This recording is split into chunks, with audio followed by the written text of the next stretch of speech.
ஒரே விஷயம் தம்பி, நம்ம பேட்டிங் நிற்கிற பொசிஷன் வந்து ரொம்ப இம்பார்ட்டண்ட்டு. ஸோ ஃபுட்டு இப்படி எடுக்கிறோன்னா இது வந்து பால் வர வரையும் இப்படியே வைக்கக்கூடாது.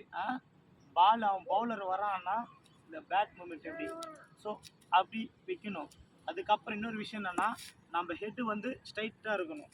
இப்படி பார்க்கும்போது கேதரிங் வந்து அழகாக இருக்கும். பாருங்களா, ஒரு ஒன்ஸ் நான் ஸ்டெப்பு பண்ணுறேன் பாருங்களா, இப்படி வச்சு அப்படி ரெடியாக அப்படி பண்ணும்போது பால் வந்து நல்லா அப்சர்வ் பண்ணுவோம். அந்த பால் இப்படி போதா இப்படி போதான்றதை நல்லா அப்சர்வ் பண்ணுறப்ப மட்டும்தான் நம்மளுக்கு அதுக்கேற்ற மாதிரி குயிக் ரியாக்ஷன் இருக்கணும். இப்போ இப்படி போதா இப்படி ஆடணும், இல்லை டக்குன்னு இப்படி பாடி அட்டாக் வந்தா இப்படி திரும்பணும். அந்த மாதிரியெல்லாம் நம்ம கேதரிங் பண்ணுறப்போ அந்த இந்த ஹெட்டு மூமெண்ட்டு தான் அழகாக இருக்கும். அந்த பார்வை வந்து அப்படி இப்படி அலைப்பாயக்கூடாது. வச்சுமானா டார்கெட்டை அப்படியே ஃபிக்ஸ் பண்ணணும்.